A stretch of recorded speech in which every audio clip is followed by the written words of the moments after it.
Buenas tardes, muy bienvenidos al Consejo Mexicano de Asuntos Internacionales. Yo soy Héctor Cárdenas Suárez, presidente de Comexi, y les doy la bienvenida a este extraordinario evento donde vamos a hablar sobre los primeros 6 meses del gobierno de Trump y los impactos que ha tenido en el mundo, pero sobre todo en la región de Norteamérica.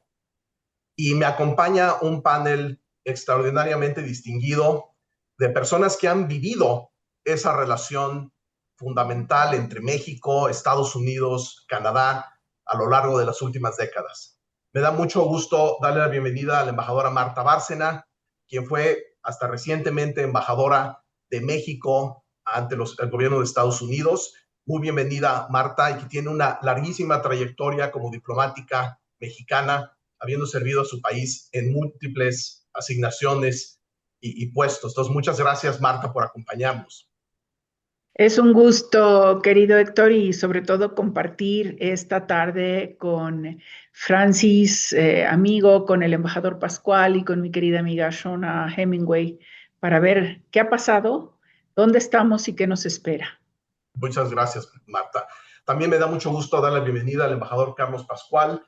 El embajador fue embajador de Estados Unidos en México, también en Ucrania, y es una persona que ha participado de las grandes decisiones de la política exterior de Estados Unidos durante muchos años, en su rol también como en el área de seguridad nacional de la Casa Blanca y muchos otros puestos que no voy ahorita a detallar porque sería demasiado largo, pero muchas gracias, Carlos, por tu presencia y también pues, por la amistad que siempre has tenido para con México. Héctor, un placer estar contigo, con Comexi y con colegas tan distinguidos. Muy bien. Me da mucho gusto darle bienvenida y debo ser muy claro y hacer como dicen en inglés, full disclosure, que las preguntas que le haga a Francisco Suárez, pues si ustedes ven que hay algún sesgo, pues es absoluto, no es imaginación, porque es mi tío, o más bien yo soy su sobrino, entonces me da mucho gusto darle la bienvenida a Francisco Suárez Dávila, quien también es un extraordinario ejemplo de funcionario mexicano, le ha dedicado toda su vida al servicio de la patria y que fue embajador de México en Canadá, antes de eso embajador de México en la OCDE, y ha tenido una larga trayectoria en el sector financiero mexicano. Y si quieren saber sobre el sector financiero, lean sus memorias, que son fantásticas y muy divertidas. Muy bienvenido, Francis, tío. Muchas gracias, Héctor, gran sobrino. Muy bien. Y por supuesto, me da mucho gusto darle la bienvenida a Shona Hemingway. Shona es la embajadora Shona Hemingway, es embajadora de Canadá. Su último puesto fue en República Dominicana. Y antes de eso, fue lo que llaman en inglés Deputy Chief of Mission o la segunda de a bordo en la Embajada de Canadá en México y múltiples veces encargada de negocios. Y ahora pues trabaja para el Canadian Business Council y hace una extraordinaria labor de representación de los intereses de las empresas de Canadá en México y del sector privado mexicano también en Canadá. Muy bienvenida, Shona, a este webinario. Muchas gracias, encantada de estar con ustedes. Muchas gracias a todos. Bueno, vamos a empezar. Quiero nada más plantear un poco el escenario en el que nos encontramos y lo que queremos discutir el día de hoy es cómo los primeros meses de la segunda administración de Trump han tenido un impacto en las relaciones entre México, Estados Unidos y Canadá.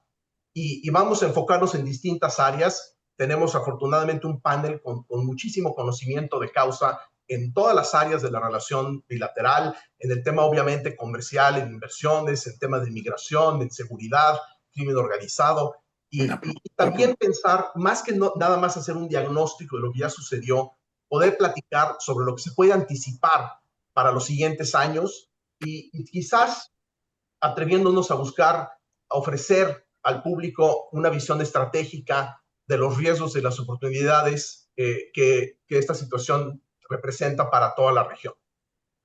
Entonces, quisiera empezar por pedirles que reflexionemos sobre cuáles han sido, desde su punto de vista, los impactos más importantes o más sobresalientes de la llegada de Trump 2.0 y cómo eso ha afectado a las respectivas relaciones bilaterales y a la relación trilateral.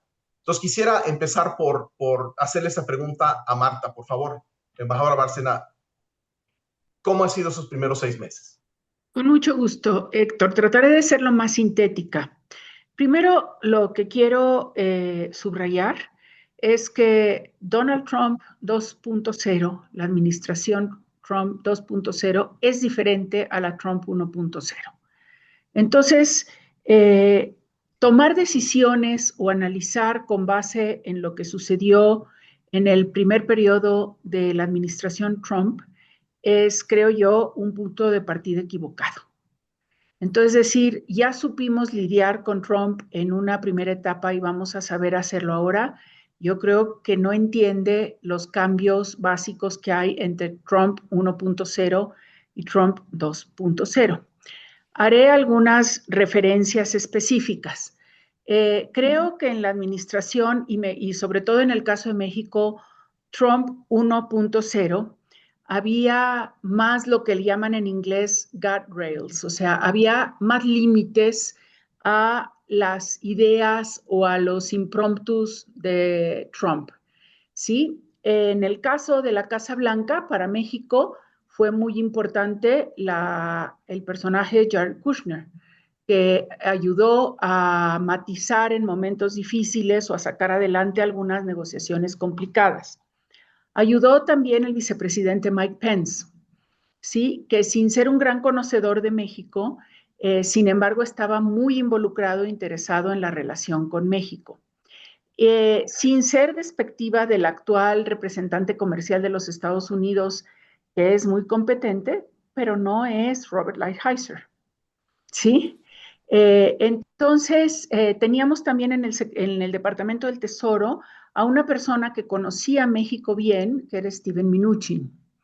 Entonces, creo que ese conjunto hizo que, y por supuesto otro personaje muy importante, que era el secretario de Agricultura, Sonny Perdue, que cuando Trump iba a firmar el fin o el retiro de los Estados Unidos del Telecán, pues Sonny Perdue le llevó el mapa y le dijo, mira, todos estos estados republicanos son exportadores de productos agrícolas a México.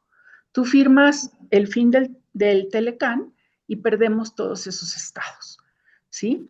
Entonces, creo que en el Trump 1.0 teníamos personas que conocían mejor la relación con México y que no necesariamente compartían las ideas más extremas en materia de comercio y creo que aparte, cuando menos en los 2 años de mi gestión en los Estados Unidos, el tema fundamental o los 2 temas fundamentales de la relación fueron migración, por un lado, sobre todo la contención de las caravanas desde Centroamérica, y por otro lado, la ratificación del TEMEC. Y Lighthizer estuvo profundamente comprometido en lograr la ratificación del TEMEC con los demócratas y de ahí la negociación de los protocolos modificatorios o anexos al TEMEC que se firmó el 30 de noviembre del 2018 y que tuvieron que ver sobre todo con la implementación y la instalación del mecanismo de respuesta rápida laboral.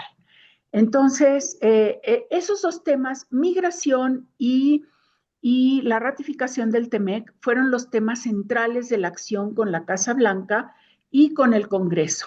El tema seguridad, que siempre ha estado presente, el tema agua, etcétera, todos esos estaban presentes, pero el tema de seguridad no había pasado a un primer nivel. Primero, porque no se sabía cómo iba a actuar la administración López Obrador en relación a seguridad, y segundo, porque todavía no veíamos del todo claro esta transición de las drogas naturales, por llamarlas de alguna manera, marihuana, cocaína y heroína, al tráfico de drogas sintéticas, con los impactos de las drogas sintéticas que íbamos a ver hasta 2020 y 2021 con la cantidad de muertos por fentanilo, que tuvo que ver también con COVID. Y luego pues tuvimos que atender la emergencia de COVID para mantener todas las cadenas de suministro abiertas y que no se colapsaran pues los sectores centrales que eran no solo, por supuesto, el automotriz, sino el farmacéutico, el de seguridad nacional, porque en México se producían muchas partes para todo lo que es la industria de la defensa de los Estados Unidos. Entonces, eso es para mí un tema clave. mientras que Trump 2.0 ya no tiene esas contenciones, por un lado, y por otro lado, sí llega con la idea de que tengo 4 años para cambiar radicalmente las cosas y toman la decisión él y su equipo de acabar con el régimen liberal que se instauró después de la Segunda Guerra Mundial y en específico con el régimen internacional de comercio.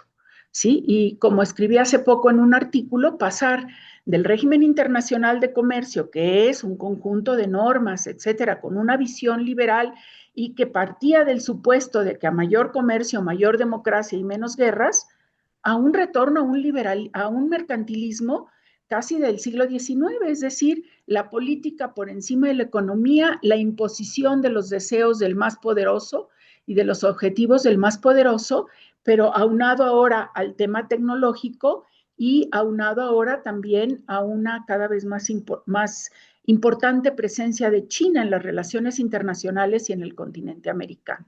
Entonces, yo concluiría diciendo, Trump 2.0 no es Trump 1.0 y por lo tanto no se puede negociar de la misma manera y tenemos otros retos. Muchas gracias, Marta. Carlos, ¿cómo ves tú las principales diferencias? Y si estás en desacuerdo con algo de lo que ha dicho Marta, pues por favor, dinos para que tengamos un buen debate. Quisiera estar de desacuerdo con Marta, pero desafortunadamente no puedo contradecir nada de lo que ella ha dicho. Déjame ampliar un poquito. Y siguiendo en el tema en cual acabó Marta, es que estamos en el proceso de un cambio de orden internacional. Okay. Entonces, teníamos, como dijo Marta, un orden basado en normas, en reglas, en transparencia, en el concepto de interdependencia y algo que era global. Esas instituciones estaban dañadas.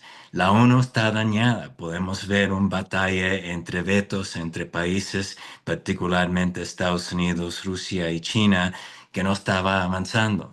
Igual con las instituciones de comercio, igual con el FMI, el Banco Mundial, que se han visto que son importantes, pero no pueden resolver necesariamente los problemas que tenemos el día de hoy. Lo que ha dicho Trump y ha dicho desde los 80s es que el orden internacional que teníamos anteriormente era un bad deal para Estados Unidos. No les servía a los propósitos de Estados Unidos. Podemos tener un argumento sobre esto. Yo personalmente creo que Estados Unidos fue el país que más benefició de ese sistema de orden. Pero su punto de vista, que lo ha dicho desde los 80s, es que Estados Unidos no ha utilizado el poder económico que tiene para lograr los cambios políticos que son en el interés de Estados Unidos. En otro punto de vista sería que Estados Unidos debe juntar su poder económico con demandas políticas para lograr cambios en otros países. Y eso es lo que está haciendo el día de hoy. Es una política que es transaccional, the great deal maker, es nacionalista, it's make America great again, no es make North America great again, no es hacer el mundo mejor, y es proteccionista, porque la herramienta número 1 que está utilizando son los aranceles. Y el punto aquí es traer esos aranceles y utilizarlo contra otros países en una manera que pueda demandar cambios políticos en adición de lo tradicional que es económico. Para hacer eso quiere decir que tienes que ser contra los acuerdos, contra alianzas, porque acuerdos y alianzas ponen, como dijo Marta, guardrails, ponen límites en lo que tú puedes hacer. Entonces, propósitamente lo que está diciendo es, estoy aborrando todo esto que teníamos anteriormente, fuese el TMEC, fuese el WTO, fuesen los acuerdos que habían con acuerdos de comercio bilaterales o multilaterales. todo sea botado para afuera con el propósito de crear otro sistema de orden basado en la fuerza económica y militar de Estados Unidos. Y el país en el mundo que está en la peor posición es México, más que Canadá, porque México depende de 85% de sus exportaciones a Estados Unidos. Y si México no reacciona en alguna manera, que Estados Unidos, o particularmente el presidente Trump, piense que sea adecuado, entonces se van a imponer consecuencias. Y la misma situación yo creo que va a decir Shana con Canadá, a lo mejor un poquito menos vulnerable, pero Canadá ha visto cuál ha sido el impacto cuando el presidente Mark Carney, el primer ministro Mark Carney, ha empujado para atrás y ha tomado una posición distinta. Entonces, yo creo que estamos ahora en este mundo totalmente diferente, en donde la manera que Estados Unidos se está rompiendo con acuerdos, con alianzas, demandando actos políticos, ha creado un mundo mucho más impredecible. No tenemos milestones que se pueden contar y decir, ya cumplí con esto, ahora vamos a avanzar. Es algo que constantemente está cambiando dependiendo del punto de vista que el presidente de Estados Unidos tenga.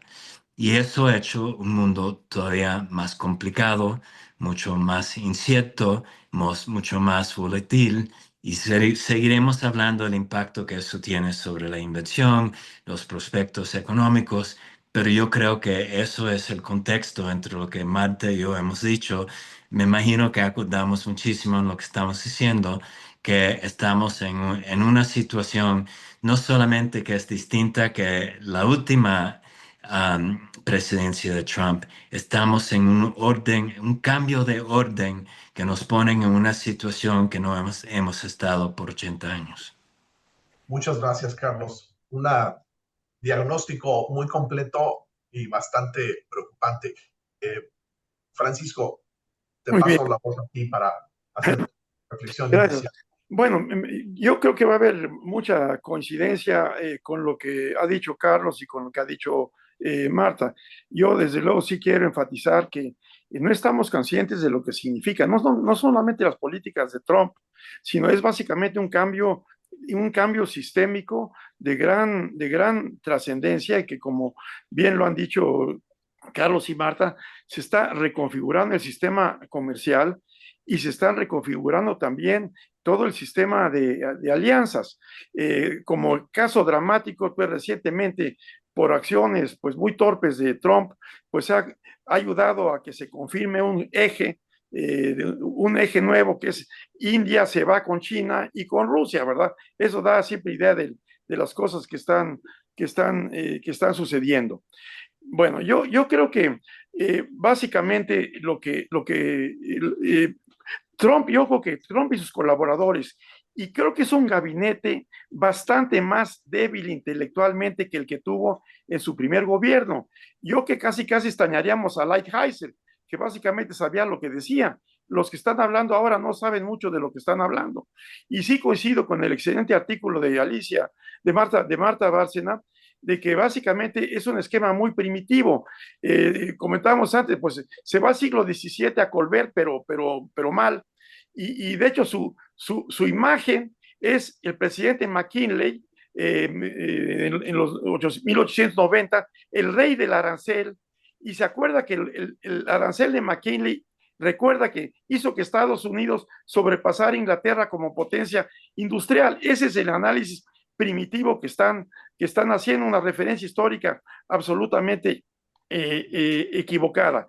Yo creo que lo que está pasando no se requiere nada más saber de economía y de política, requiere acudir al psicoanálisis. Sin psicoanálisis no se puede entender lo que está haciendo el señor Trump y buena parte de su gabinete. Es, como también lo acaba de decir Carlos, absolutamente imprevisible. Pero lo que sí se puede decir que es que en poco tiempo ha realmente prácticamente destruido el TEMEC, es decir, el TEMEC como Acuerdo de Libre Comercio, que fue fruto del esfuerzo de cooperación de 30 años, creo que está destruyendo la narrativa de América del Norte como proceso de integración regional, está cometiendo actos abiertamente ilegales en el tratado y sobre todo sus políticas son erráticas e irracionales, prácticamente todas ellas, y aquí hay que subrayar, yo creo que están condenadas al fracaso. Yo creo que en general los buenos economistas, porque aquí también hay verdades alternativas, ya está teniendo y va a tener, apenas empieza, pero ya hay efectos inflacionarios, destrucción de cadenas productivas, efectos recesivos sobre una muy frágil economía mundial, básicamente, y yo que muy importante, esto no hay que dejar de subrayarlo, provoca gran incertidumbre y está provocando gran desconfianza. Esto es absolutamente mortal para la inversión. Eso yo creo que es uno de los daños que está creciendo y eso apenas estamos empezando a sufrir los resultados. Y pues no solamente es la política comercial, yo creo que le encantan las palabras. Simplemente yo como economista veo, se suma aberración tras aberración. El famoso BBB, el Big and Beautiful Bill, es otra aberración. Lo que está haciendo básicamente es manteniendo bajo los impuestos o bajándolos, y básicamente está aumentando un déficit fiscal ya muy, muy alto y está teniendo niveles de deuda pública iguales a los que tuvo Estados Unidos al final de la Segunda Guerra Mundial. Entonces, ese es otro, se suma política comercial desastrosa con política fiscal desastrosa. Entonces, se están sumando muchos efectos y creo que eso es el resultado básicamente de que hay está actuando sobre supuestos equivocados. Los supuestos equivocados llevan a un mal diagnóstico, el mal diagnóstico lleva a políticas equivocadas y a malos resultados. Quiero introducir aquí como amante de Canadá, porque la verdad fue para mí un privilegio estar como embajador en Canadá, que México no llega bien preparado a este proceso, lo digo con toda franqueza.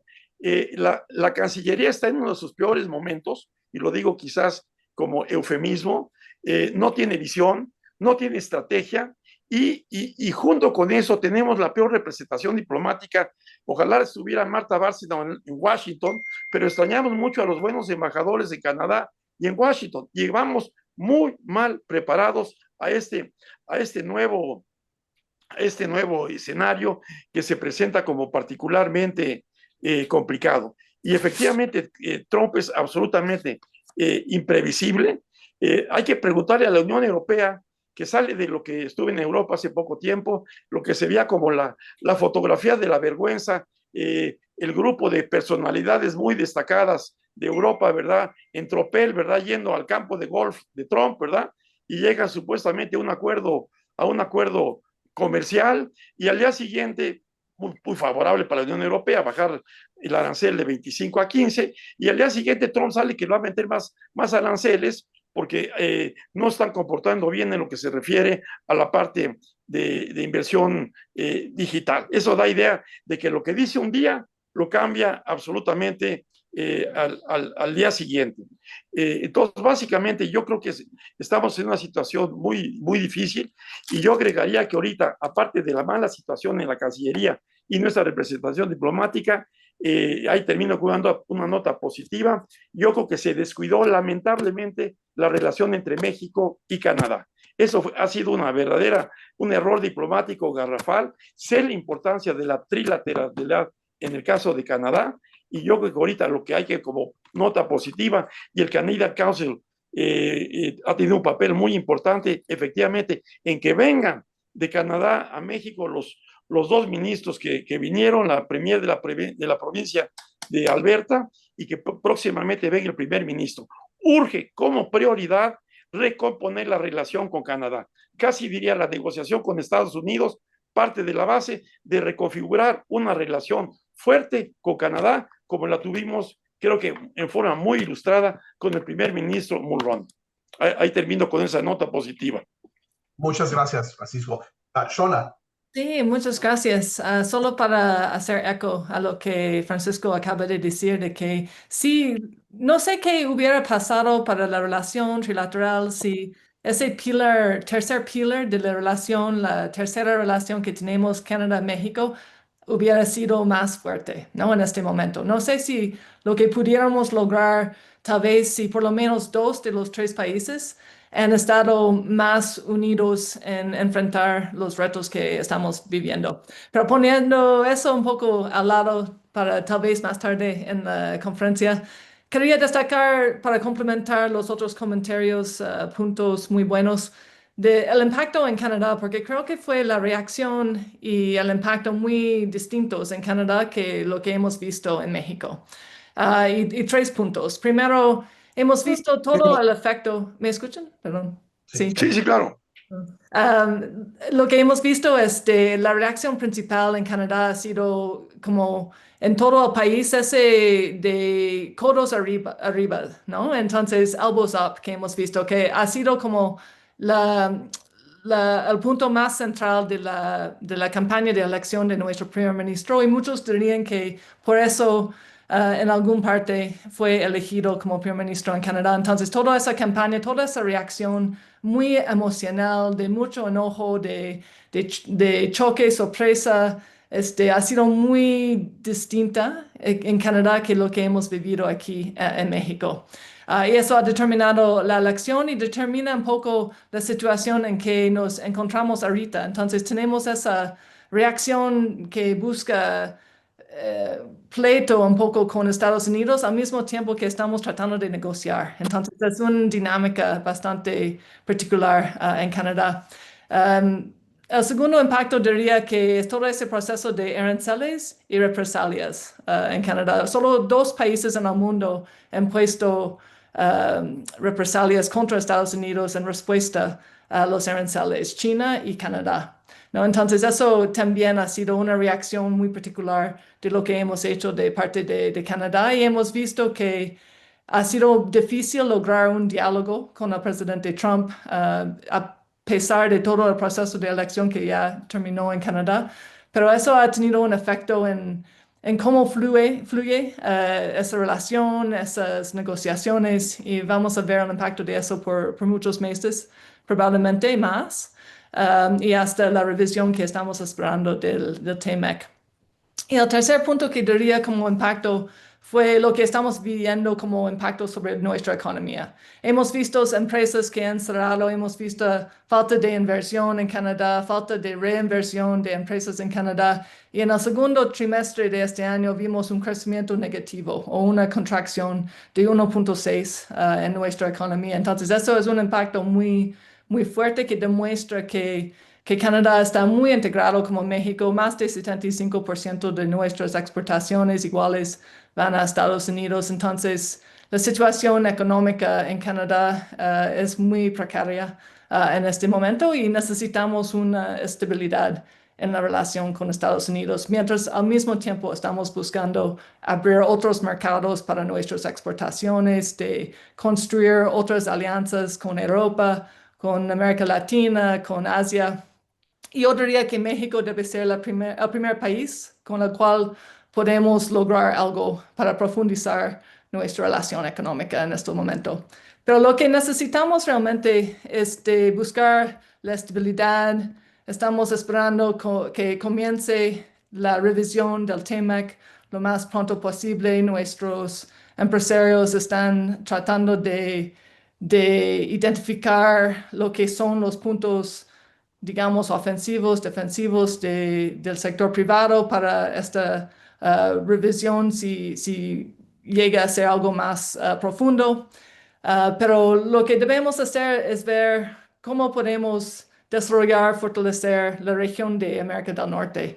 Y como último punto, quería destacar la diferencia entre previsibilidad o la falta de previsibilidad contra la falta de fiabilidad, ¿no? Entonces, lo que vemos las dos cosas en este momento vis-a-vis la administración de Trump y la falta de previsibilidad. Tal vez puede ser una estrategia de negociación, puede dar como una ventaja que tu socio, el otro país o otro el negociador no sabe lo que vas a hacer, como puede servir para darte una ventaja, pero la falta de fiabilidad en esta relación, eso va a ser la cosa que creo que puede tener el impacto más importante, más preocupante para el futuro de las relaciones con Estados Unidos, de todo el mundo, y también más importante para nosotros aquí, las relaciones dentro de América del Norte. Entonces, paro ahí. Muchas gracias, Shona. Marta, yo sé que nos tienes que dejar en unos momentos, pero quería dejarte la pregunta nada más yo he escuchado algunos analistas diciendo, bueno, en realidad a México y a Canadá le ha ido bien comparativamente porque al final tenemos un arreglo mejor que el que tienen otros países, mejor que lo que ha tenido Brasil o a la India o Europa. ¿Es cierto eso? ¿Se puede entender de esa forma? ¿Cuál es tu punto de vista sobre las desventajas comparativas, digamos, que se están estableciendo en este nuevo esquema? ¿Cómo nos ha ido como país y como región? Mira, yo creo que en México se ha manejado mucho la idea de que somos el país que nos ha ido mejor. Yo no coincido con esa lectura. Te voy a decir por qué. Porque hice un análisis hace poco en una columna en el Heraldo, porque hay 25% de aranceles, automóviles y autopartes. El 25% de aranceles automóviles puede disminuir un porcentaje X dependiendo del número de autopartes manufacturadas en Estados Unidos que incluye el producto final, ¿sí? Si pensamos que a veces una autoparte cruza 17 veces la frontera entre México, Estados Unidos y Canadá, ¿tú te imaginas el caos que es tratar de medir eso? Cada vez los aranceles. Segundo, el acero y el aluminio, que son fundamentales en el sector automotriz, tienen 50% de arancel. Y el cobre, que también es fundamental y que México es el tercer exportador de cobre, tienen 50% de arancel. ¿Qué quiere decir? Que los aranceles que ha impuesto Trump, la administración Trump, le está pegando a la columna vertebral del TEMEC, que es el sector automotriz. Y el origen mismo del Telecan y después del TEMEC fue en buena parte la integración del sector automotriz. Entonces yo no veo cómo pueden decir que nos ha ido bien argumentando que el arancel promedio es, unos dicen que del 10% y otros del 6%, si los aranceles a la columna vertebral del tratado son de entre el 25 y el 50%. ¿Dónde está que nos ha ido bien? Y luego, lo que no está cubierto por esos aranceles, a ver, tenemos un promedio de 17% de arancel a los tomates mexicanos, ¿sí? Que es el tercer producto de exportación agrícola de México después de las moras y del aguacate, y que es una exportación anual de cerca de 4,000 millones de dólares, o era. Ya cayó la exportación de tomates, ya cayó la exportación de acero y aluminio, ya cayó la exportación de autos, ya cayó la exportación de autopartes, nos está ayudando la parte electrónica. Y luego tienes el cierre de la frontera al ganado mexicano, también parte por errores de México de no combate al gusano barrenador. Y luego tienes la otra parte que no entra dentro de esas exportaciones totales. Todas esas exportaciones totalizan alrededor de entre 250,000 y 300,000 millones de dólares, sujetas a aranceles de entre el 17 y el 50%. ¿Sí? Si las exportaciones de México son cerca de 500,000, quiere decir que tienes 200,000 supuestamente cubiertas por el TEMEC, pero no es cierto que todas están cubiertas por el TEMEC. Y ahí hay muchos números variados. En la Secretaría de Economía dice 90% de las exportaciones están bajo el TEMEC. Hay otras fuertes de Estados Unidos como Cato Institute que dicen que no llegan ni al 50%. ¿Sí? Y lo que no esté cubierto por el TEMEC está sujeto ya ahorita al 25% de aranceles, que puede subir hasta el 30%. ¿Qué quiere decir?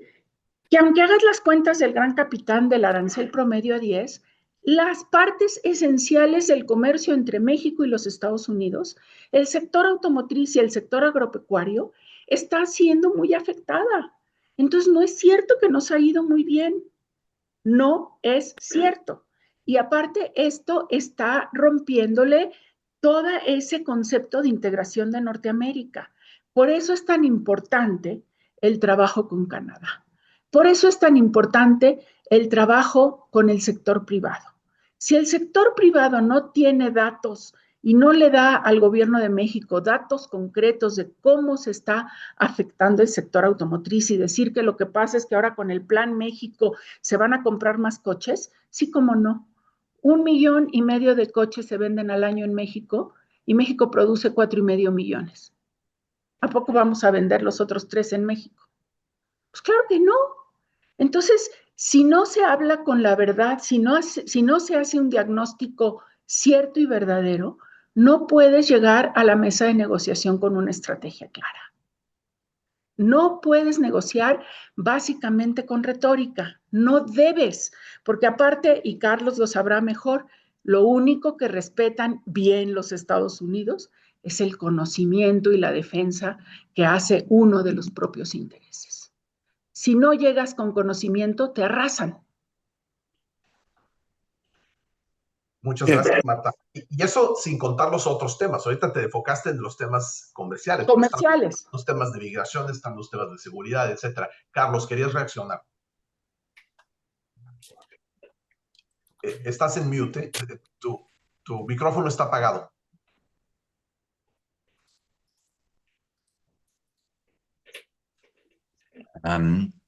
Esta competencia de aranceles y de impacto en cada país no es una competencia en que uno quiere estar compitiendo. En cualquier manera que lo mires, está mal, porque básicamente nos está diciendo que los acuerdos que hemos tenido anteriormente no tienen valor. Los acuerdos que puedan venir en el futuro no se pueden confiar y que mientras tanto vamos a seguir con un periodo de mucha incertidumbre. Un punto que dijo Marta que creo que es muy importante a un nivel más amplio. Lo que está en riesgo aquí es la integración e industrialización de Norteamérica, que ha sido la fuente de crecimiento más poderosa que hemos visto en todo el mundo. Es el envío del resto del mundo. En mi trabajo yo viajo muchísimo, tengo una responsabilidad que es global. Y lo que me están diciendo los otros países es que están mirando lo que pasa en Norteamérica antes que cualquier otra cosa, porque si Estados Unidos puede sacrificar el futuro de Norteamérica, pues entonces lo que está pasando es algo más profundo, más espantoso de lo que se pudiera imaginar. Entonces, Héctor, casi me parece irrelevante si le va un poco mejor o no lo que está pasando con México, porque realmente lo que está aconteciendo es un desastre. Es un desastre para México, para Estados Unidos, para Canadá. Va a ser todavía más difícil la renegociación del TEMEC porque cualquier cosa que acontezca ahora todavía se tiene que extender y ratificar en un acuerdo de comercio el año que viene. Y es algo que ha creado el precedente que cuando Estados Unidos demanda que se tiene que tomar ciertas acciones sobre migración, sobre fentanil, sobre los cárteles, que si no se responde, entonces va a tener consecuencias comerciales. Y no quiero decir que todas esas cosas que se hayan demandado necesariamente sean negativas. Hay cosas positivas que se pueden argumentar, pero idealmente se hubieran hecho de otra manera. Entonces, yo lo dejo ahí. Realmente no quiero entrar en una comparación de que si le va mejor a México que a otros países, porque realmente le va mal a México y a Norteamérica. Y cuando miras lo que le está pasando a otros países también, la incertidumbre es enorme. Y lo que deberíamos absorber es que todos los países tienen un interés de encontrar alguna manera de cooperar para crear un impulso para llegar otra vez a un sistema de orden que sea más predecible. Y el día de hoy no estamos funcionando a ese nivel porque cada país tiene miedo de las reacciones y realmente no estamos viendo un pushback muy significativo, aparte de lo que dijo Shauna y China, y China en una condición realmente única, porque tienen minerales raros que son fundamentales para la producción de imanes de alta potencia. Sin esos imanes de alta potencia, no puedes producir un motor, no puedes tener un proceso industrial. Y en mayo llegó el sector automotriz en Estados Unidos, que levantó una bandera roja diciendo que iban a empezar a cerrar plantas. Esto fue Stellantis, General Motors, fue Ford, y eso fue lo que resultó en las negociaciones entre Estados Unidos y China en mayo. Y a este punto no hay otro país que tiene esa misma palanca sobre el sector industrial en Estados Unidos. Menos, a lo mejor, que si México y Canadá se pudieran poner juntos y pudieran crear una perspectiva del costo que la destrucción de la industrialización integrada de Norteamérica pueda tener, particularmente en el sector automotriz. Eso es uno de los puntos que dolería muchísimo. No me encantaría verlo, pero lo veo del otro punto de vista, que tenemos que ver cómo proteger esa integración de la industrialización y cómo hacer eso una parte central de las negociaciones y las discusiones. Yo creo que tiene que moverse para un lugar mucho más alto en donde se toma este punto como un punto positivo de lo que queremos lograr, pero las consecuencias que no, si no se puede hacer. Muchas gracias, Carlos. Quisiera preguntarle a Shona, tú has estado trabajando mucho con el sector privado canadiense, con el sector privado mexicano. Ahorita Carlos nos decía, la única visión que él tiene de poder hacer frente común es si se hace ese caso de negocio, digamos, de la importancia conjunta y de las vulnerabilidades que generaría para la industria de Estados Unidos de una alianza defensiva México-Canadá. ¿Cómo ves tú esa perspectiva? ¿Estás de acuerdo con ese diagnóstico? Y si es así, me gustaría escuchar de ti después de Francisco, ¿qué se tiene que hacer para lograrlo? Sí, creo que de hecho un grupo que ha estado todo de acuerdo en los tres países es el sector privado, aunque tal vez en Estados Unidos están un poquito más callados sobre el tema, pero lo que he visto es que todos están de acuerdo que la región necesita el TMAC. No necesitamos esta estructura que ya desarrollamos, que ya tenemos las economías tan integradas. Y creo que para ser un poquito optimista, lo que hemos visto es que el presidente Trump pone hasta ahora, en una categoría un poco especial, el TMAC y todo el comercio que cumple con el acuerdo. Entonces, eso ha sido una ventaja. Creo que hay muchos países en otras reuniones que les encantaría tener esa ventaja de tener el TMAC puesto y eso es la base de lo que diría entre todas las empresas en los tres países, es de mantener, fortalecer, trabajar sobre el tema como la fundación de nuestra prosperidad en los tres países. Y creo que podemos ver el impacto en esta incertidumbre que estamos viviendo. Hay un impacto también en Estados Unidos. Claro que por el tamaño de la economía vemos otras vulnerabilidades para México y para Canadá, pero no quiere decir que eso no va a impactar de manera muy negativa a Estados Unidos también. Entonces, para trabajar lo que hemos dicho desde el principio es que hay que ver lo que está bajo mi control, ¿no? Entonces, entre México y Canadá No podemos controlar el compromiso de la administración Trump hacia el entorno trilateral, pero podemos controlar cómo nosotros hablamos de la región, cuál es la visión compartida que tenemos. Y yo diría que más que por muchos años de lo que he visto, estamos más parecidos entre los dos países, tenemos intereses más en común. Por ejemplo, creemos los dos países en un sistema basado en reglas, en certeza, en oportunidades para la región, la competitividad de nuestra región vis-a-vis los otros países, vis-a-vis las otras regiones.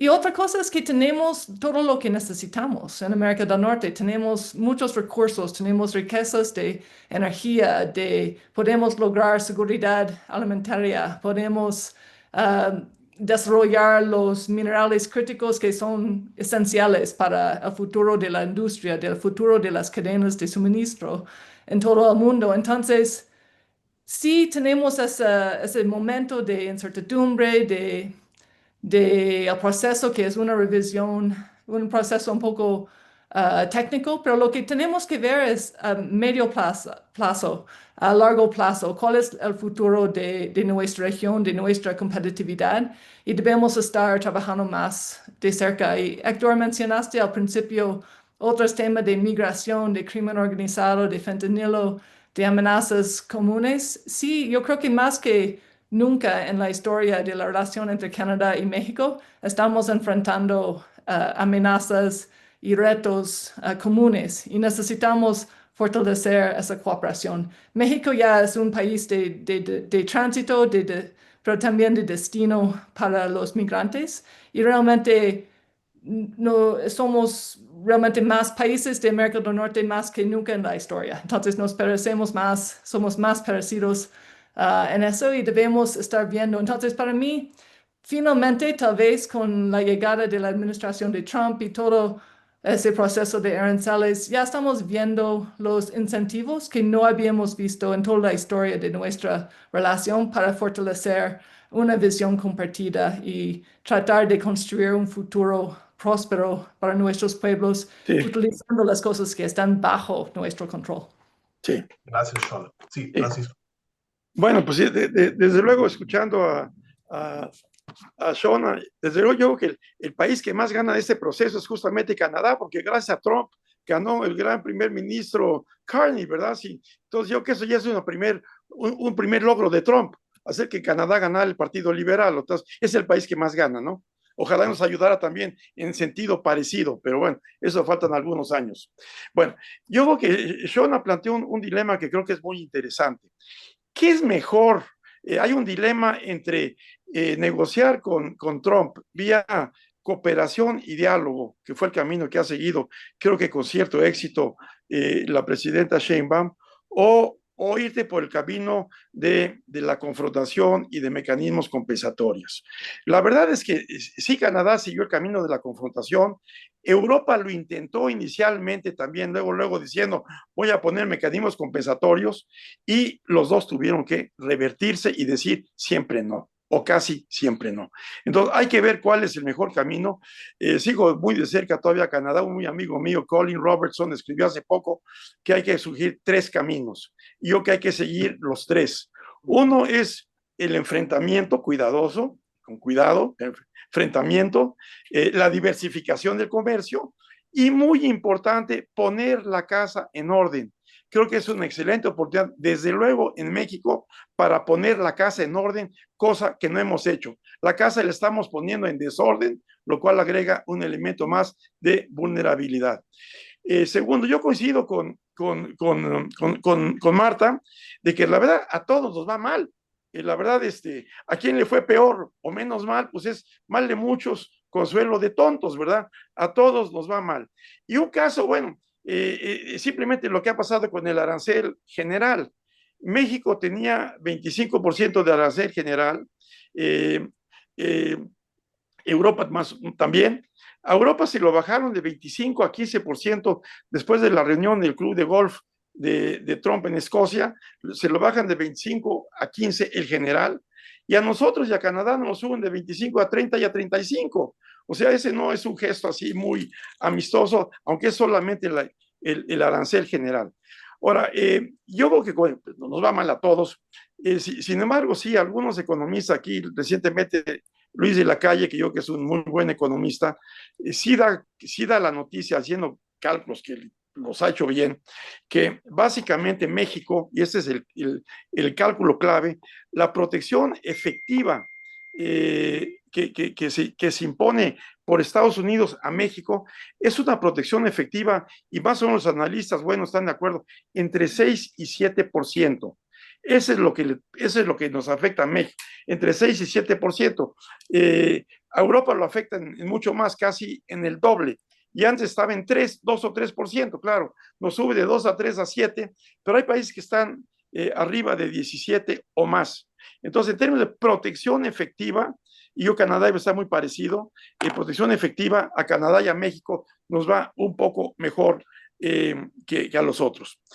El caso del sector automotriz, que yo que es clave y hay que verlo con mucho cuidado, es de una complejidad verdaderamente impresionante. ¿Cómo se va a aplicar las reglas arancelarias con un automóvil que tiene no sé cuántas miles de partes, ¿verdad? ¿Y cómo van a calcular la protección efectiva? ¿Cuánto es el contenido americano en un automóvil que tiene no sé cuántos miles de partes? Ese va a ser un dolor de cabeza, y la complejidad agrega mucho al problema, y el sector automotriz creo que es clave.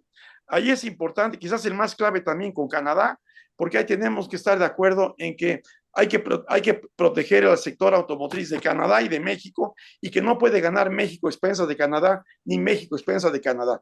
La Premier de Toronto, en principio, el Premier de Toronto a veces un poco estuvo jugando al campo bilateral, un poco tratando de sacar ventajas en el sector automotriz. Creo que salimos mal todos. Ese va a ser un sector clave de la negociación.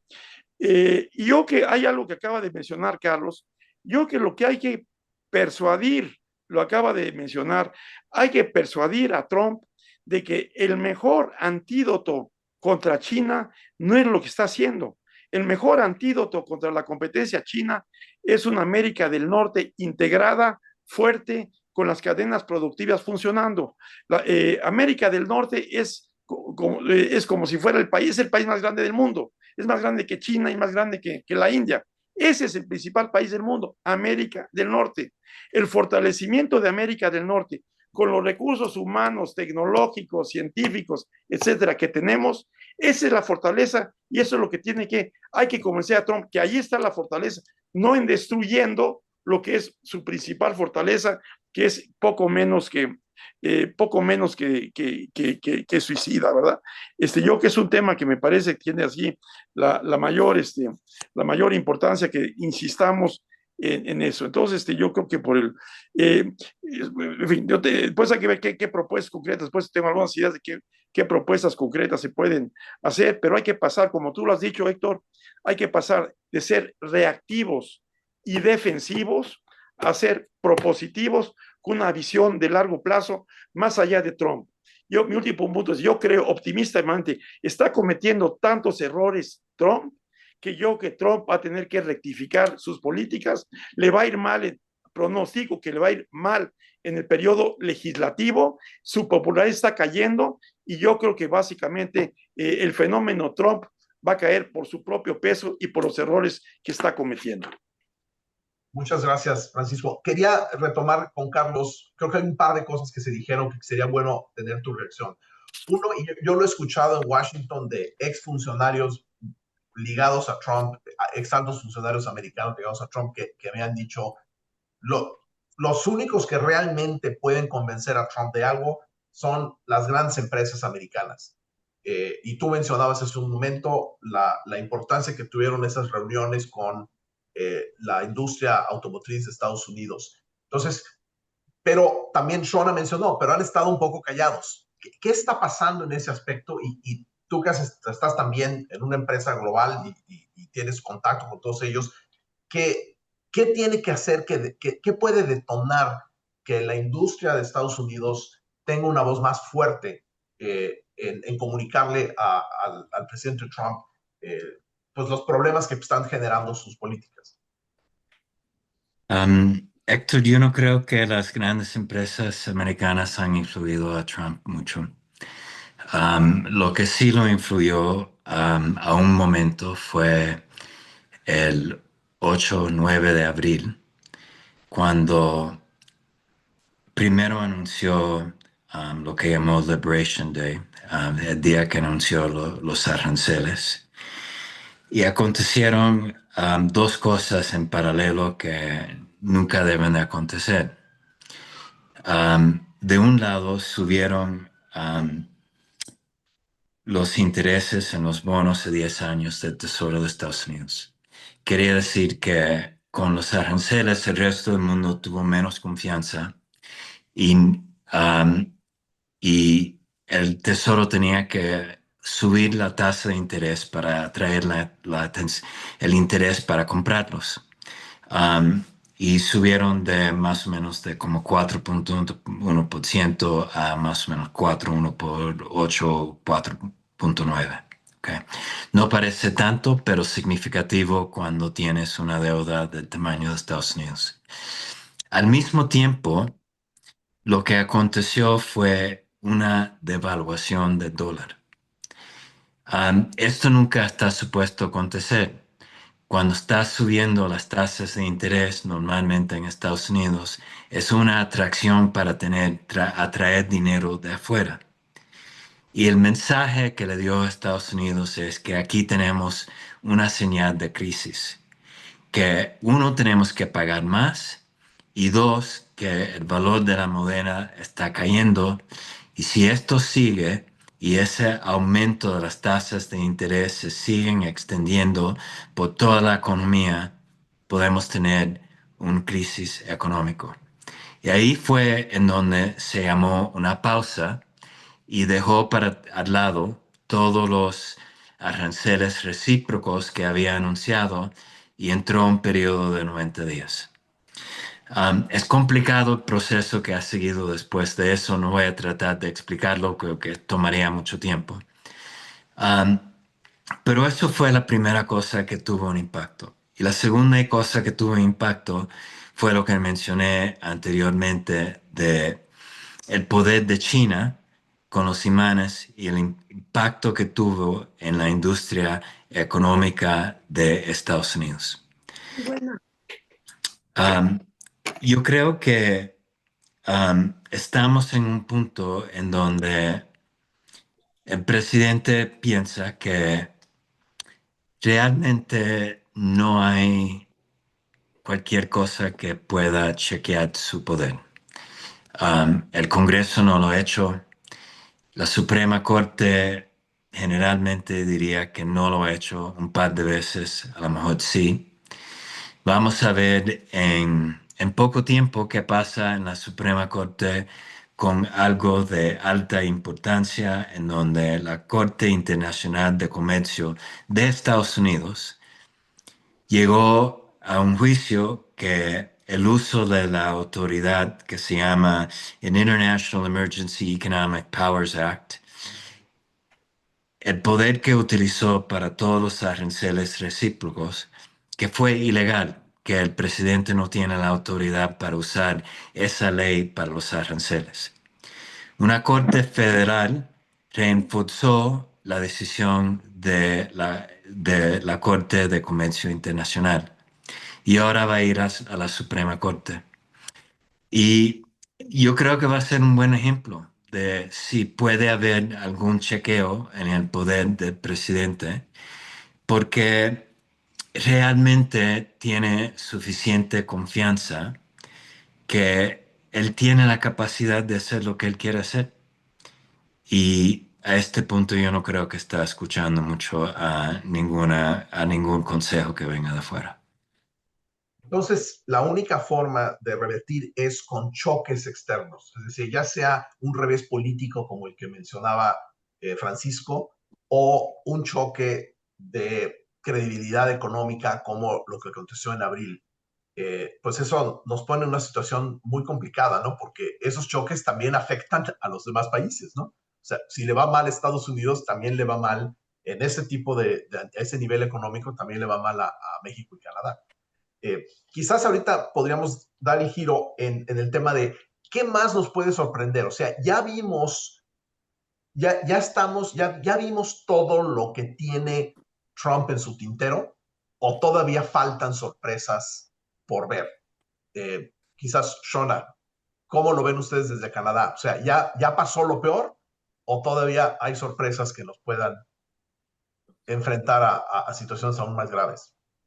Yo diría que sí, habrá siempre sorpresas, ¿no? Constantemente vamos a ver eso por todo el term, ¿no? del presidente y la situación que estamos viviendo. Y probablemente vamos a ver sorpresas económicas también relacionadas con lo que está pasando en Estados Unidos, pero también otro tipo de crisis puede ser en alguna otra región del mundo o incluso dentro de nuestras propias economías. Para mí, yo creo que viendo un poco hacia la revisión que vamos a ver, lo mejor, por supuesto, es de que no hagamos daños a lo que hemos logrado juntos. Pero creo que si el buen resultado sería que el presidente Trump solo quiere asegurar cumplimiento con su acuerdo, tal vez ingresos arancelarios. Entonces yo creo que habrá un cargo por tener acceso al mercado de Estados Unidos. Eso ya siento que es posiblemente un hecho. Queremos el cargo más bajo, obviamente, para México y para Canadá. Y ojalá podamos llegar a una estabilidad y dar la vuelta a ver hacia nuestra competitividad como región. Para mí eso sería un buen resultado. Lo peor, a mi opinión muy personal, sería 2 acuerdos bilaterales o ningún acuerdo en América del Norte. Entonces, y creo que habrá mucho costo para todos nosotros, pero sí creo que va a haber sorpresas. Hay 2 citaciones que vienen a mi mente cuando pienso en eso. Son de, primero, el admiral Eric Olson, Estados Unidos, fue jefe del Comando de Operaciones Especiales de Navy SEALs, que dijo, cuando hay diferencias en el mapa, el plan que tenemos como país, como región, y el terreno, lo que estamos viviendo, entonces sigue el terreno. Entonces tendremos que ajustarnos a lo que estamos viendo, a lo que estamos viviendo. Entonces no se puede poner un plan rígido, no podemos confiar en ciertas reglas del pasado, tenemos que reaccionar, pero reaccionar sin emoción. Tenemos que pensar siempre en el interés de nuestro país, de nuestra región, y ojalá entre Canadá y México podamos tomar en cuenta nuestra relación bilateral. Y el otro es una canción que salió con mis hijas durante la pandemia, que fue de Frozen, ¿no? Do the next right thing, tomar el próximo paso correcto. Entonces, cuando estamos enfrentando mucha incertidumbre en el mundo, la única cosa que podemos hacer es ver la información y hacer lo mejor para nuestras economías, para nuestro pueblo y ojalá para nuestros aliados en la región. Me recuerda lo que estabas diciendo hay un escritor que me gusta mucho sobre temas de gestión, que se llama Stephen Bungay, y él habla de esta teoría de directed opportunism. La idea es tener clara la dirección, pero ser muy oportunista en cómo vas navegando, ¿no? Francis, te quería comentar, antes de que pasemos a la cuestión del TEMEC, nada más, una de esas sorpresas para México, y después le voy a pedir también a Carlos que opine al respecto, no podría ser el tema de las acciones militares unilaterales con respecto al tema del crimen organizado. ¿Debemos de preocuparnos de eso o ya eso ya está resuelto con el famoso acuerdo de seguridad que todavía no hemos visto, pero que dicen que se va a presentar o algo va a salir en los próximos días con la visita del secretario de Estado, Marco Rubio? Sí. Bueno, mira, yo creo que hay dos, ese ambiente de enorme incertidumbre, es decir, no podemos hablar de manera alguna de normalidad, es una situación de absoluta anormalidad, pero yo creo que lo que puede afectar la situación, y aquí había garabateado ahí respondiendo a lo que estaba diciendo, efectivamente lo que puede afectar, donde puede haber sorpresas, es en el siempre muy incierto factor político. Es decir, de ahí puede venir sorpresas. Ojalá se logre un acuerdo marco en materia de seguridad, creo que es muy importante, pero yo creo que de todas maneras, reaccionando a problemas que pueda haber domésticamente, nada mejor para un populista que provocar algún conflicto internacional, ¿verdad? Eso yo que todo mundo lo sigue. Entonces yo que pudiera haber y desde luego sería un problema serio, aunque fuera mandar un dron solamente sobre un laboratorio, ¿verdad? Crearía un problema muy serio. Y desde luego yo que también depende internacionalmente, como ya dijeron, como ya se dijo, factores como qué pasa en Venezuela, ¿verdad? Eso todo, lo que pasa en la región es importante. Desde el punto de vista interno, yo que lo imprevisible, lo que puede afectar el curso, es efectivamente una crisis económica, que puede ser mediana, pequeña, grandota, ya nos han tocado muchas. Eso es lo que cambia mucho el rumbo de las cosas, porque eso, pues, una caída importante de la bolsa o cualquier manifestación, ¿verdad? Yo que esto puede suceder. Y no hay que olvidar que la popularidad de Trump ha estado cayendo mucho. O sea, yo creo que las crisis se dan cuando menos se esperan, ¿no? Las crisis difícilmente se previenen, ¿verdad? Yo creo que eso puede pasar. Pero yo creo que de las cosas que estamos viendo, pues la renegociación del TEMEC ya se está dando, y se está dando por vía pues muy inadecuada. Yo creo, como están las cosas ahorita, yo creo que una opción muy factible, Trump no le gusta ni el trilateralismo ni el libre comercio. Y si no le gusta ni el trilateralismo ni el libre comercio, pues las opciones son las que mencionó Shaun, y es las que yo creo como factibles. Es decir, 2 acuerdos bilaterales, México-Canadá, Canadá, Estados Unidos y México, Estados Unidos. 2 acuerdos bilaterales comerciales que esencialmente sean 2 acuerdos bilaterales comerciales parchados, como ahorita. ¿Qué significa el parche? Aranceles diferenciados por sector, defensas por sector, estímulos por sector. Eso es lo que estamos viendo ahorita. Y yo creo que Trump no está preparado para otra cosa que acuerdos bilaterales con elementos de diversificación en los aranceles y en las medidas. Eso es lo que yo veo ahorita más factible. Y por eso es importante que Canadá no haya tentaciones también en el lado canadiense, de que a Canadá, creo que ya Trudeau se dio cuenta de que no le va bien por la vía bilateral, ha tenido 2 fracasos, a Mulroney le fue bien, básicamente, pues que nos va bien, digamos, con una vía trilateral, y tenemos que trabajar juntos y no 2 acuerdos bilaterales parciales. Pero el resultado puede ser un acuerdo comercial con parches, es decir, aranceles diferenciados, 0 por aquí, 20 por acá, 25 por acá, es lo que estamos viendo. ¿Qué va a hacer que eso cambie y llegar a un acuerdo trilateral? Ahorita se ve muy difícil, y yo creo que requerirá que pase muchas cosas para que esto pueda ser un escenario factible. Gracias, Carlos. Entonces, vamos a una sucesión de pequeñas crisis en las relaciones, sobre todo entre México y Estados Unidos, o vamos a tener un acuerdo marco que más o menos garantice un cierto orden en la parte de seguridad, y vamos a 2 acuerdos. O sea, el TEMEC como lo conocemos está destinado a desaparecer, o todavía es tiempo y se puede rescatar. ¿Cómo lo ves tú?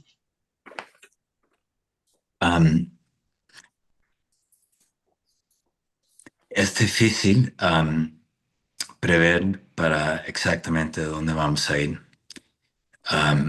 Yo creo que se tienen que crear oportunidades y tomar ventaja de las oportunidades que existen. La visita del secretario Rubio, yo creo que es importante, que va a estar aquí un par de días, creo que es importante. Del principio, llegar al principio que hay un acuerdo de seguridad que va a delinear el tipo de cooperación que va a existir entre los 2 países. Y yo creo que utilizar este momento y esa oportunidad para subrayar la importancia que el acuerdo entonces tiene que tener valor en el sentido que se tiene que seguir, y que hay algo que está delineando cómo se van a manejar estos temas. y hacer lo más posible para separarlo de los asuntos comerciales. Yo creo que no es solamente la sustancia del acuerdo, pero también la implicación de cómo se van a manejar los temas de seguridad y de política extranjera. Yo creo que son tan importantes como la sustancia también. Yo creo que yendo para adelante, mucho va a depender de decisiones que tomen los tres países. De México hay una cosa muy básica. Um, Hablamos anteriormente de Lighthizer. Si estuviese Lighthizer negociando el acuerdo, la primera cosa que preguntaría es cómo el sistema de cortes dentro de México va a garantizar a los inversores de Estados Unidos que van a tener una audiencia confiable y creíble si tienen una disputa. Yo creo que de ese lado México tiene que tomar cuenta que eso va a ser unas preguntas que debe de salir en el proceso de las negociaciones y va a tener que responder. Como dijo Marta anteriormente, la casa se tiene que poner en orden también y tiene que haber una explicación clara sobre estos temas. Creo que se tiene que tomar una posición muy proactiva sobre la importancia de la industrialización integrada entre México, Canadá y Estados Unidos y delinear claramente por qué es importante el impacto que tiene sobre trabajos. Y sí, cada país a lo mejor puede decir que no fue ideal para mí, pero en general ha traído la mezcla de labor, tecnología, capital en la manera más efectiva para ser Estados Unidos el país más productivo en cualquier sentido que de todo el mundo. Y hay mucho más que podría decir, pero creo que es importante tomar el tema de metales y minerales y utilizarlo como una fortaleza, porque el día de hoy la inteligencia artificial se ha hecho un tema de seguridad nacional. Para Estados Unidos contra China es una carrera de quién tendrá el liderazgo en inteligencia artificial. Y la única manera que puedes tener inteligencia artificial es si tienes centros de datos. Centros de datos necesitan electricidad. La electricidad necesita, primero que nada, cobre, que México tiene bastante. Necesita litio, pero una serie de otros materiales que yo creo que ayudan de poner la conversación entre México y Estados Unidos y con Canadá, porque los minerales y metales que están ahí son muy extensivos, es poner esta discusión a otro nivel, que lo que estamos viendo en Norteamérica no es solamente la economía del pasado, pero para nosotros es cómo liderar la economía del futuro y todas las herramientas que son necesarias para llegar a ese futuro. Y esa conversación no se ha tenido todavía el día de hoy. Yo creo que esos son temas que se tienen que empezar a poner en la mesa y manejarlo en una manera de fortaleza, no de una manera um, de ser apologético o de debilidad, porque tenemos mucha fuerza que podemos avanzar y creo que le vale la pena a México y Canadá pensar de cómo utilizar esas fuerzas que pueden avanzar, que Estados Unidos actuando solo no pueden llegar y no puede llegar y no pueda cumplir si no tiene los socios de México y de Canadá. Muchas gracias, Carlos. Tenemos varias preguntas del público, pero creo que se resumen esencialmente en dos o tres grandes temas. Y les agradezco mucho a Salvador González, Brenda Anguiano, Carla Nava, Javier Pérez Rolón, Jorge Jesús Suárez López, María Celia Toro, Maximiliano Juárez y dos anónimos que nos hacen estas preguntas, pero básicamente yo creo que son las siguientes. O sea, una es, ¿cuál es la reacción correcta ante todo esto de los países? O sea, cooperación, buscar los elementos para reducir las tensiones o un viraje nacionalista, por una parte. Segunda pregunta es, creo que construye sobre esa, es ¿cuál es la mejor estrategia de negociación o estrategia para enfrentar esos problemas, sobre todo en términos de la relación entre México y Canadá? ¿Qué deben de hacer concretamente México y Canadá para armar su estrategia? Y tercer gran punto es, ¿quiénes son nuestros aliados naturales en Estados Unidos? O sea, ¿el sector privado nos puede salvar, nos puede ayudar? ¿O qué debemos de hacer para, en cierta medida, hacer realidad esta visión que ahorita mencionaba Carlos, de una visión positiva y de fortaleza? Entonces, quizás empezamos con Shona y luego vamos con Francisco y al final terminamos con Carlos. Sí, muy bien.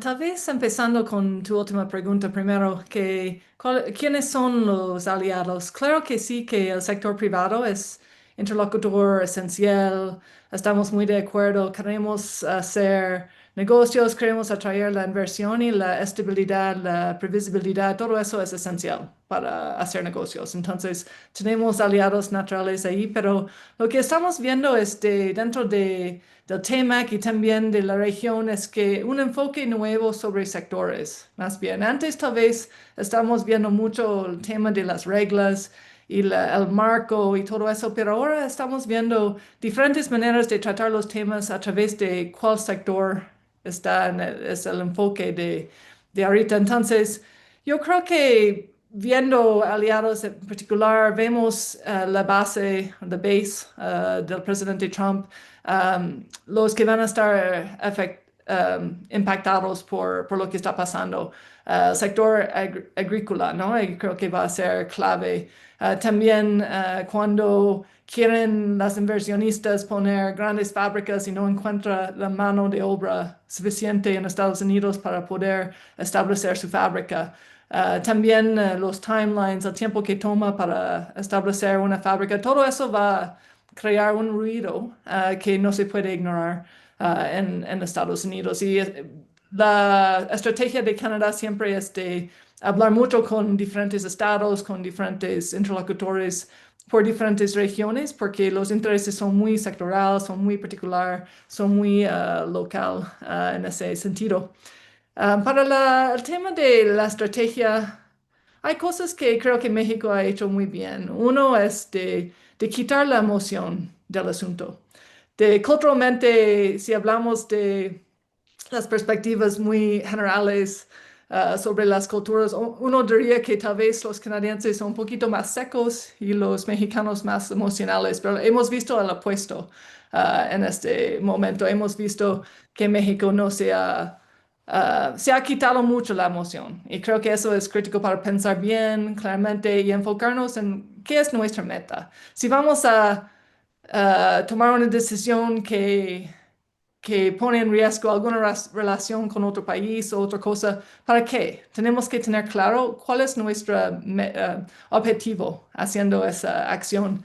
Otra cosa que he visto en México que funciona muy bien es que el gobierno, sector privado, varios otros actores en la economía en el país están unidos, ¿no? Están a favor de lo mejor para México. Y lo hemos visto un poco en Canadá también, ¿no? Que muchos dicen que el presidente Trump con 2.0 ha podido unir a nuestro país desde el oeste al este sobre el tema de que queremos codos arriba, queremos luchar por nuestro país. Entonces, estar unidos frente en todos los sectores, en todos los elementos de la sociedad, creo que es una ventaja. Y finalmente, creo que mi último punto sería que en alguna manera tenemos que ser parte de la solución de que Estados Unidos logre su visión en este momento para su país, ¿no? Entonces tenemos que, no necesariamente, obviamente no vamos a hacer cosas que van en contra de nuestro interés como Canadá y México, Pero si no somos parte de solución, si no estamos ayudando a Estados Unidos a competir con otras regiones, de competir, digamos, con China en algunos aspectos, vamos a ser un obstáculo a su desarrollo y es un país con mucho poder, mucha capacidad. Entonces, aunque sea difícil a veces cuando nos sentimos como el blanco de todas esas nuevas políticas, yo creo que a fin de cuentas necesitamos ser más sofisticados y ver cómo podemos ayudar a Estados Unidos lograr lo que Estados Unidos quiere para su futuro económico. Y eso incluye el futuro de la industria, el futuro de las cadenas de suministro, el avance con minerales críticos, todo eso. Pero Canadá y México tendremos más éxito si somos parte del éxito de Estados Unidos. Sí. Muchas gracias, Shona. Francisco. Bueno, yo coincido mucho con esta visión que está surgiendo ahorita de oportunidad, de ver un poco hacia el futuro y qué podemos hacer para que esto pueda caminar. Yo creo que, y eso tiene que ver con algo de lo que acaba de comentar Shona, es que tenemos que pensar más allá del libre comercio en materia tradicional, básicamente limitado a comercio de bienes. Yo creo que aquí la comunidad académica ha estado trabajando, Héctor, y hay una labor muy importante que cumplir, de ampliar el concepto de un tratado de libre comercio a meter elementos muy importantes, como puede ser acuerdos de cooperación científica, tecnológica, educativa, en que las comunidades académicas pueden estar trabajando, en donde podemos trabajar juntos. A mí en Canadá me tocó trabajar, tratar de establecer un esquema de cooperación técnica y tecnológica entre instituciones canadienses y mexicanas, y no funcionó. Yo que ahorita hay las condiciones para que esto pueda darse. Pero yo creo que de esta idea de pensar más allá del libre comercio y que es una opción diferente de la visión cortoplacista y creo que errada del presidente Trump, yo creo que una de las cosas que sí están surgiendo ahorita, me parece una idea que debemos de estudiar. En México yo creo que hay gente que está pensando en el largo plazo y me ha llamado la atención de que 3 de nuestros mejores economistas y funcionarios públicos en materia económica y comercial, Jaime Serra, Guillermo Ortiz y Gerardo Esquivel, para hablar de 3 gentes de corrientes muy distintas, los 3 acaban de escribir los últimos 2 o 3 meses que hay que empezar a trabajar sobre la idea de una unión aduanera con arancel común. Esa la plantea como una solución justamente al problema de China, ¿verdad? Y es una solución atractiva. Estos 2 son ejercicios académicos. Los 3 tienen enorme experiencia y están planteando, esto tiene que discutirse. Ese sería el antídoto contra China. Un acuerdo de una unión aduanera con un arancel común. Esto sería, creo que, muy importante y hay que ponerlo sobre la mesa. Yo creo que eso, pero yo creo que hay muchas cosas institucionales y hay 3 que yo he estado insistiendo mucho, porque yo creo que el acuerdo de libre comercio está institucionalmente subdesarrollado. Yo no creo que tengamos que crear todo el mundo está en contra de una burocracia tipo Bruselas de la Unión Europea, pero yo que urge crear un secretariado técnico de alto nivel técnico que esté canadiense, mexicano, que estén pensando en estas cosas, diseñando escenarios, platicando con el sector privado y con el sector público, a ver qué se puede hacer para avanzar en este proceso de integración. Otra cosa muy concreta, a mí me parece que no puede ser que haya una institución que surge con el banco, como el Banco de la Infraestructura, el NatBank, en que Canadá no forma parte del NatBank. NatBank debe ser un banco trinacional con participación de Canadá, porque NatBank puede ayudar a ser el banco de la infraestructura de la región. Así nació. Y Canadá está desarrollando su infrastructure bank y nosotros estamos trabajando en eso. Un infrastructure, que NatBank sea un banco de la infraestructura.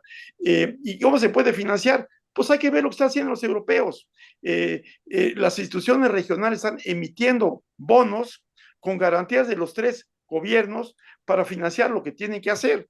Yo creo que NatBank debe de funcionar como un banco de la infraestructura y probablemente también para apoyar problemas regionales en zonas que están rezagadas. Desde luego en México es más barato financiar programas de desarrollo regional, de convergencia tipo Europa, a estar por otra parte construyendo muros que no sirven para nada. Estas yo creo que son de las cosas que pueden hacerse. Un advance trilateral, trabajar, analizar las posibilidades de un acuerdo, de una unión aduanera, y esto significa tener un blueprint alternativo con visión de largo plazo que muy bien podemos necesitar si hay una crisis de corto plazo que obligue a repensar pues básicamente todo. Y desde luego, pues lo que se ha dicho aquí, tenemos que poner la casa en orden, y yo creo que aquí estas reuniones de el desastre del Poder Judicial en México, yo que ayuda, tenemos que tener el Plan México es todavía una palabra hueca. El Plan México debe ser un programa de desarrollo, un plan realmente aterrizado de política industrial, como está trabajando en los 3 países, con orientación regional.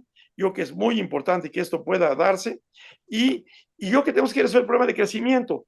México ahorita está viendo en una muestra de 42 países, que una muestra que saque el Economist, México es el número 42 en crecimiento, el más bajo de 42 países importantes de Asia, África, ya no decir los países industriales, estamos más abajo que todos. Tenemos que recuperar el crecimiento. Si no recuperamos el crecimiento, esto no tiene absolutamente ningún sentido, y esto implica invertir en infraestructura, invertir en educación, invertir en tecnología. Y un acuerdo favorable, un marco de referencia norteamericano, puede ayudar a esto. No es utópico, yo que es lo que está pensando ya gente con visión de largo plazo, y es lo que creo que se requiere. Desde luego, una cosa importante, lo que funcionó en el Telecán, se creó un grupo de alto nivel trilateral de empresarios. Aquí recuerdo que sigue estando muy activo para mi gusto. Ahí Tom D'Aquino de Canadá jugó muy importante, y hubo un acuerdo, un grupo de trabajo informal. Juan Gallardo trabajó mucho por la parte mexicana, un grupo de empresarios mexicanos, canadienses y americanos destacados que se reunían periódicamente, no con mucho bombo y platillo, para ver cómo podemos trabajar juntos. Ese acuerdo informal de 3 grupos empresariales fue realmente muy importante, y esto lo puede confirmar Tom D'Aquino, lo puede confirmar que muchas veces se trabajó muy por arriba, muy adelante de lo que estaban haciendo las burocracias. Creo que la comunidad académica tiene que trabajar en la misma dirección, y sería muy importante. Y la otra que hay que trabajar, yo creo, es empresarios, pero también hay que trabajar con los gobiernos de los estados de Estados Unidos. Ahí puede haber alianzas. Canadá tiene aliados muy importantes en los estados de la frontera norte, y nosotros tenemos que jugar también, a veces duro, con los gobernadores de los estados del sur. Ahí tenemos amigos. Newsom está haciendo una carrera muy importante, y a Texas a decirle, si sigues por ahí, te cortamos totalmente la compra de lo que nos estás vendiendo. O sea, por favor, no juegues por ahí, porque también México puede jugar duro. Si nos ponen barreras, nosotros podemos poner barreras a los productos que afectan a Texas. Y yo que tendríamos aliados. Muchas gracias, Francisco. Carlos. Pues mira, yo creo que todos queremos que le vaya mejor y le vaya bien a Norteamérica, que todos los países puedan avanzar. Y eso nos debe dirigir un poco en la manera que pensamos sobre esta situación, porque hacer una confrontación todavía más profunda, en fin, no nos va a ayudar a llegar a esa meta. Yo creo que se han puesto muchas ideas en la mesa sobre, particularmente ahora, Francisco, estabas mencionando muchas cosas que hacen mucho sentido sobre el largo plazo. Estamos en una situación con una administración en Estados Unidos que no piensa en el largo plazo. ¿Okay? Ellos tienen otra perspectiva. En español tenemos una palabra política, no tenemos la diferencia entre policy y politics. La administración que tenemos en Estados Unidos no tiene un enfoque en policy, tiene un enfoque en la política que pueda resultar en acuerdos, en deals, que tengan impacto y resultados, y particularmente que vayan a tener impacto y resultados dentro de este periodo de 4 años de la presidencia de Donald Trump. Entonces, si miramos la situación donde estamos ahora, ha acontecido en parte por la percepción no totalmente incorrecta de Trump, que tiene el poder de imponer demandas en otros países que van a resultar en reacciones que lo van a favorecer a él.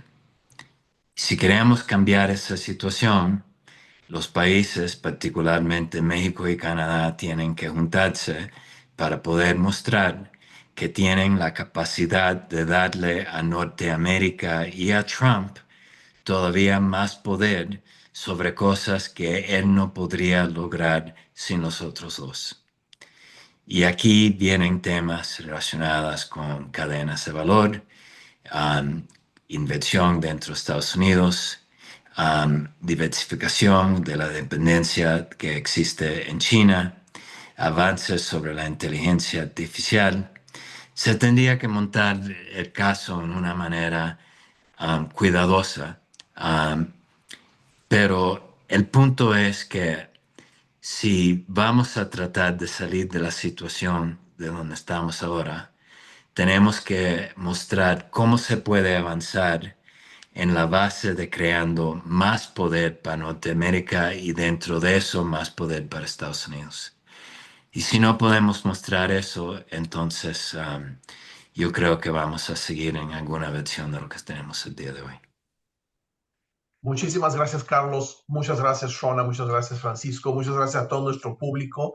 Creo que ha sido un seminario realmente muy interesante, donde no nada más revisamos lo que ha pasado en los últimos meses, sino creo que realmente logramos cristalizar algunas ideas para el futuro, y espero que de aquí pues surjan otras iniciativas para fortalecer la relación entre México y Canadá, fortalecer una visión común de Norteamérica que beneficie a los 3 países, porque aquí también el gran perjudicado potencialmente pues puede ser los propios Estados Unidos si no logramos remontar esta fase y crear una visión conjunta de una América del Norte unida, consolidada, con cadenas de valor integradas y con una posición geopolítica y geoeconómica pues privilegiada frente al resto del mundo. Entonces, muchas gracias a todos por participar y espero que tengamos muchos más encuentros como estos. Gracias, Carlos, por tu participación. Gracias, Shona. Gracias, Francisco. Y hasta muy pronto, hasta el siguiente